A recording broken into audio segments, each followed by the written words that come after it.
Hello, I'm Zohra Alani. Welcome all students to my Commerce Club.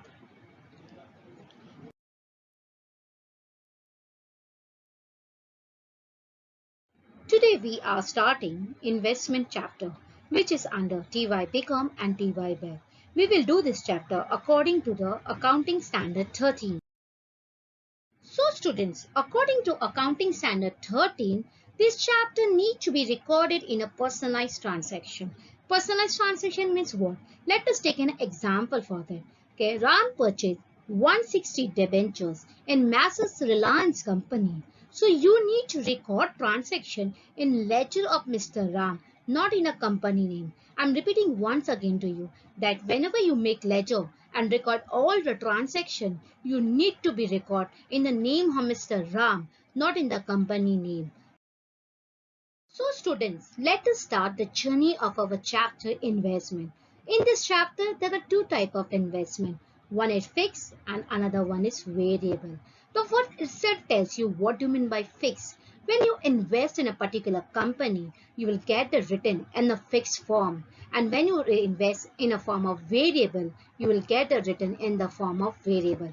That is, the written will always be up and down. It is not in a fixed form. Let us take an example of what are the fixed investment. The fixed investment are debentures and the bonds, and the variable investment are equity shares. Yes, students, I have given you the 4 steps to be considered while solving the sum. If you consider these steps, you can easily solve the sum. So the first step is to calculate the nominal value. The formula of the nominal value is number of shares multiplied by face value. You will get nominal value. Let us take an example. Ram purchased 150 debentures at rupees 100 each. 150 is number of debentures which Ram is purchasing for the company at rupees 100. So the formula of the nominal value is number of debentures multiplied by face value. You will get nominal value. So here 150 debentures multiplied by 100 is equal to 15,000 will be the nominal value. Let us take the second step to calculate the cost of capital. When you go in a market and you buy debentures, sometimes you have to pay the brokerage. So where you're paying the brokerage, that comes in your cost of capital. Therefore, the formula of the cost of capital is number of shares multiplied by market price. You will get cost of capital. Let us understand with a better example. Ram purchased 150 debentures at rupees 105 including brokerage. So the formula of cost of capital will be 150 multiplied by 105. You will get 15,750 will be the cost of capital. Dear students, I have to tell you one very important thing. For solving the interest, you need to always calculate on the nominal value and not on the cost of capital. The third step is to calculate the interest. Your interest is very important, students. For every step, you need to calculate the interest. If you are purchasing debentures, you need to calculate interest. If you are selling debentures, you need to calculate interest. If you are closing it, your ledger, you need to calculate the interest. Again, I'm repeating, for every step, you need to calculate the interest, because the reason is here that interest which we are considering here is a due basis and not an accrual basis. What do you mean by due basis? You are wondering for that. Let us understand with an example for that. Here I have given you the due date of interest is 30 June and 31st December. A company is paying interest to the investor on 30 June and 31st December. That is 6 months.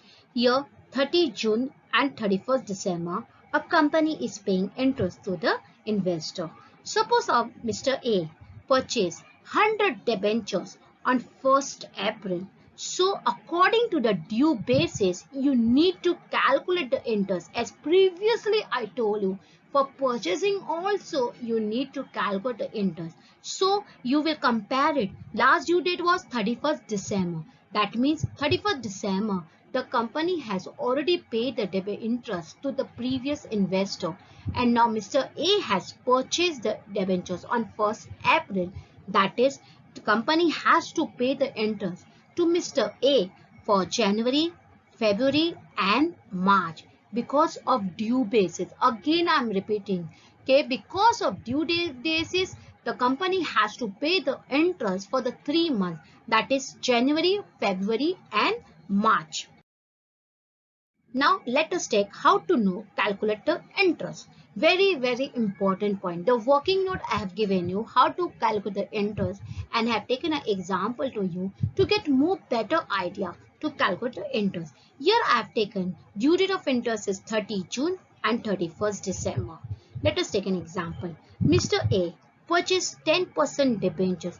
This 10% is an interest which a company is paying to the investor to invest in his company. I'm again repeating you. This is the percentage which a company is paying to the investor for investing it at 160 debentures at 100 each on 1st April 2019. So I've already previously tell you, okay, you have to first calculate the nominal value. I am repeating again the formula of nominal value, that is number of shares multiplied by face value. You will get nominal value.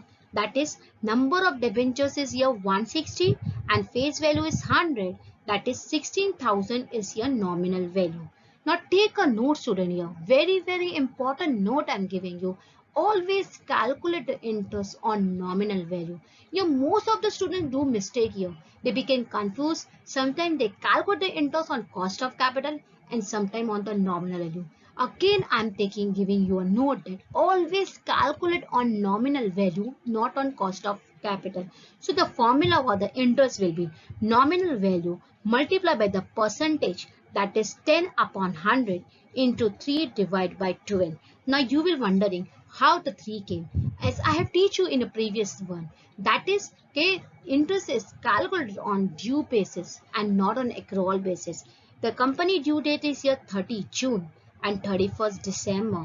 Already the company has paid the investor 31st December the interest. And if Mr. A is purchasing on April, that is according to the due basis, Mr. A will receive the interest for 3 months, that is January, February and March. That's why this is come 3 divided by 12. So the income which Mr. A will receive will be rupees 400.